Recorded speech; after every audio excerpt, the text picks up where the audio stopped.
In quest'ultima stanza affrontiamo gli ultimi temi della nostra mostra, che sono la vita del pescatore, la vita a bordo, quindi la vita del pescatore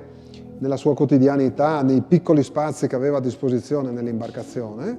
ma anche la vita a terra, quindi i momenti in cui il pescatore arrivava finalmente, tornava a casa, ma non era un momento di pausa o di ozio totale, perché in realtà c'era un sacco di cose da fare anche quando si era arrivati a terra.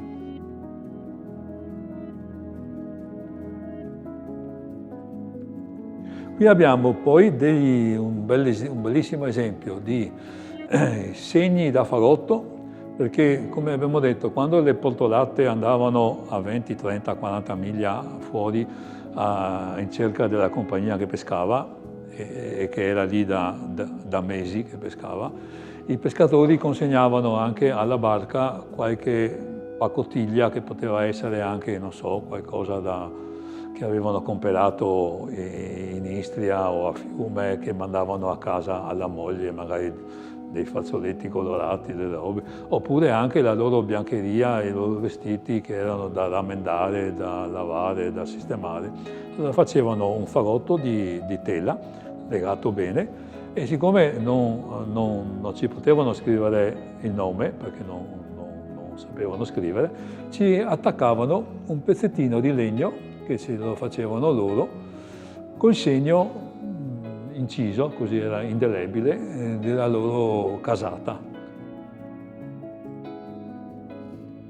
Questa è una cassa da marinaio, tipica da Bragozzo. Le casse avevano tutte quante più o meno la stessa dimensione, centimetro più, centimetro meno, ed erano fatte più o meno sempre con lo stesso modo. Spesso avevano due di questi cassettini qua e uno longitudinale qua, e dentro di questi cassettini tenevano le cose più piccole, le pipe,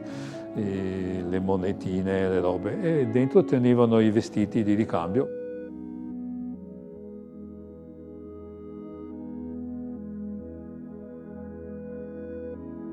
Questo è un cappotto da marinaio. Questi cappotti qua li troviamo in Mediterraneo dagli albori del Medioevo. Erano cappotti di lana, di pecora, succida, più o meno imbottiti o più o meno foderati. Molte volte erano lunghi fino ai piedi, avevano sempre il cappuccio. Questo ha i bottoni, ma in genere quelli antichi avevano i bottoni come i Montgomery. E serviva da cappotto e d'estate serviva da coperta, da materasso. Questo invece è una caldiera dove si dava la intenta alle reti, che sarebbe la tinta, che la tinta non aveva lo scopo di renderle poco visibili, perché le tingeva di color bruno come le alghe brune, ma soprattutto serviva ad allentare il processo di marcescenza, che le reti bagnate, asciugate, bagnate, tenute umide così, poi col tempo perdevano in resistenza, e quindi facevano dei bagni di tannino vegetale che lo ottenevano dalle scorze di pino marittimo. La scorza macinata diventava come una specie di caffè, lo facevano bollire qua dentro per un paio d'ore, poi ci mettevano a caldo le reti di cotone o di canapa, che uscivano fuori belle marron scuro e duravano di più.